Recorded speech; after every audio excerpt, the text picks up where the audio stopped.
नमस्कार भाई और बहनों। बहुत ही शानदार रीड हिस्ट्री टॉप 20 की क्लास में लेकर आया हूँ दिनेश माली आपके सामने। बहुत ही शानदार क्लास महाराणा प्रताप से संबंधित, इसमें से भी बहुत सारे प्रश्न आपके बनेंगे। एज इट इज़ ऐसे ऐसे प्रश्न आपके छपने वाले हैं एग्जाम के अंदर, तो बने रहिए मेरे साथ अंतिम समय तक। शुरू करते हैं आज की क्लास। देखिए, पहला प्रश्न बनता है, एक इतिहासकार हुए हैं बदायूनी। बदायूनी यानी अकबर के समय के शासनकाल में यानी मुगल काल में एक इतिहासकार हुए बदायूं। उन्होंने कहा है हल्दी घाटी का जो युद्ध हुआ है महाराणा प्रताप और अकबर की सेना के बीच में, उसके बारे में कहा है मेवाड़ी सेना के आक्रमण का वेग इतना तीव्र था कि मुगल सैनिकों ने बनास के दूसरे किनारे से 5 से 6 किलोमीटर यानी 5 से 6 कोस 10 से 15 किलोमीटर भागकर अपनी जान बचाई। मेवाड़ी सेना का मतलब होता है मेवाड़। मेवाड़ यानी महाराणा प्रताप की सेना। महाराणा प्रताप की सेना का वेग इतना तीव्र गति से था कि अकबर की सेना को भागना पड़ा 5 से 6 कोस तक, लगभग 15 से 20 किलोमीटर तक बनास नदी का दूसरा किनारा भागती रही। तब तक मेवाड़ी सेना उनका पीछा करती रही, यानी उन्होंने मुगल सेना ने अपने प्राण बचाकर मतलब भागे और भागकर अपने प्राण बचाए। तो इतना तीव्र आक्रमण था मेवाड़ी सेना का। तो ये किसने कहा? इतिहासकार बदायूं हुए मुगल काल के, उन्होंने। उसके बाद बात करते हैं महाराणा प्रताप ने बहलोल खा नामक व्यक्ति जो था उसका जिरह बख्तर सहित घोड़े के 2 फाड़ कर दिए। जिरह बख्तर का मतलब होता है उसका जो पहनने का जो कवच था, उस कवच सहित, यानी महाराणा प्रताप की तलवार इतनी मजबूत थी कि उस तलवार के माध्यम से जो बहलोल खा था, बहलोल खा के ऊपर महाराणा प्रताप ने जैसे ही वार किया तो उसका जिरह बख्तर यानी उसके सिर से लगाकर नीचे पेड़ तक यानी घोड़े सहित 2 फाड़ हो गए। उसके शरीर के भी हो गए और घोड़े के भी हो गए। इतना तीव्र वेग था महाराणा प्रताप की तलवार का, इतना जोश था महाराणा प्रताप मेवाड़ी आन बान शान में। हल्दी घाटी युद्ध में मुगल सेना को रोके रखने का उत्तरदायित्व झालामान का था।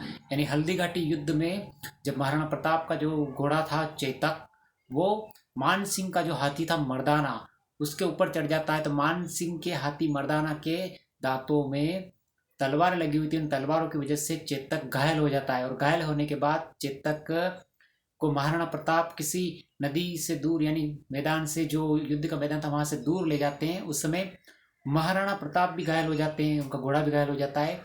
ऐसे समय में बड़ी सादरी के झालामान जो थे वो महाराणा प्रताप का राज मुकुट पहनकर युद्ध करते हैं। यानी उनका उत्तरदायित्व था उस मेवाड़ी सेना को मुगल सेना के सामने रोक कर रखना, और इन्होंने रखा और इन्होंने अपना बलिदान देने तक यानी अपना सर्वस्व लुटा दिया उस युद्ध में, और इन्होंने वीर गति को प्राप्त की। यानी उत्तरदायित्व तो महाराणा प्रताप ने झालामान को सौंपकर वो युद्ध से दूर चले गए थे, यानी उनकी सेना उनको युद्ध से दूर ले गए थे, और ये सारा उत्तरदायित्व झालामान का था। वे बड़ी सादरी के थे।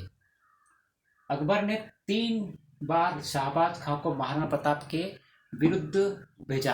यानी अकबर ने महाराणा प्रताप से युद्ध करने के लिए शाहबाज खां जो थे उनको भेजा। एक बार 2 बार ने 3 बार भेजा, लेकिन तीनों बार वो क्या रहा?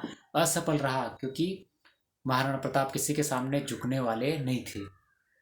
अक्टूबर 1582 में मुगलों के साथ दिवेर का युद्ध हुआ।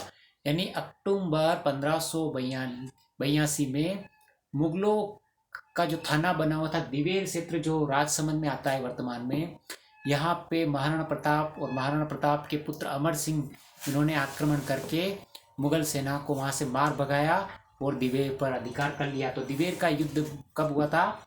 ये 1582 में अक्टूबर में।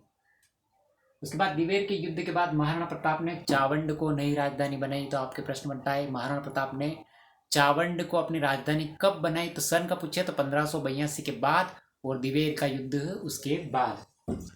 19 जनवरी 1557 को 57 वर्ष की उम्र में चावंड में प्रताप ने अंतिम सांस ली। यानी 19 जनवरी 1557 को महाराणा प्रताप ने चावंड में, जब वो अपने धनुष की प्रत्यंचा चढ़ा रहे थे, तो उस समय धनुष की प्रत्यंचा टूटकर उनके लग गई सीने में, पैर में लग गई थी शायद। तो पैर में लगने के कारण, उनको चोट लगने के कारण काफी लंबे समय तक वो बीमार रहे, और उन्होंने चावंड के अंदर ही अपने प्राण त्याग दिया, यानी बलिदान दे दिया। तो महाराणा प्रताप ने अपना अंतिम समय, अंतिम सांस कहाँ पे ली? चावंड के अंदर।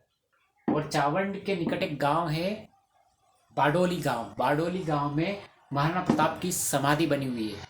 यानी महाराणा प्रताप की समाधि कहाँ पे है? तो चावंड जो है उसके पास में बाडोली गांव में। महाराणा प्रताप ने महाराणा प्रताप ने विश्व वल्लभ, जिसका अर्थ होता है जो संसार को प्रिय हो, वृक्ष आयुर्वेदिक आयुर्विज्ञान ग्रंथ की रचना करवाई। यानी महाराणा प्रताप ने पर्यावरण को बचाने के लिए और प्रकृति की चीज़ों का वस्तुओं का उपयोग करने के लिए विश्व वल्लभ ग्रंथ की, यानी जो आयुर्विज्ञान से संबंधित था, उसकी रचना करवाई। उसके बाद महाराणा प्रताप ने संस्कृत विद्वान पंडित चक्रपाणि मिश्र को संरक्षण दिया। तो पंडित चक्रपाणि मिश्र किसके राज दरबार की शोभा बढ़ाते थे? ये महाराणा प्रताप की। संस्कारी जीवन ही सबको अपेक्षित होता है, यानी सबको संस्कारी जीवन ही अच्छा लगता है, कुसंस्कारी सबको बुरा लगता है, संस्कारी जीवन ही अपेक्षित है। महाराणा प्रताप ने संस्कारी जीवन के उद्देश्य से व्यवहार आदर्श जैसा ग्रंथ लिखा है। यानी ये व्यवहार आदर्श जो है ऐसा ग्रंथ, व्यवहार आदर्श ग्रंथ किससे संबंधित है? तो ये संस्कारी आदर्श से संबंधित है, यानी संस्कारी जीवन से संबंधित है।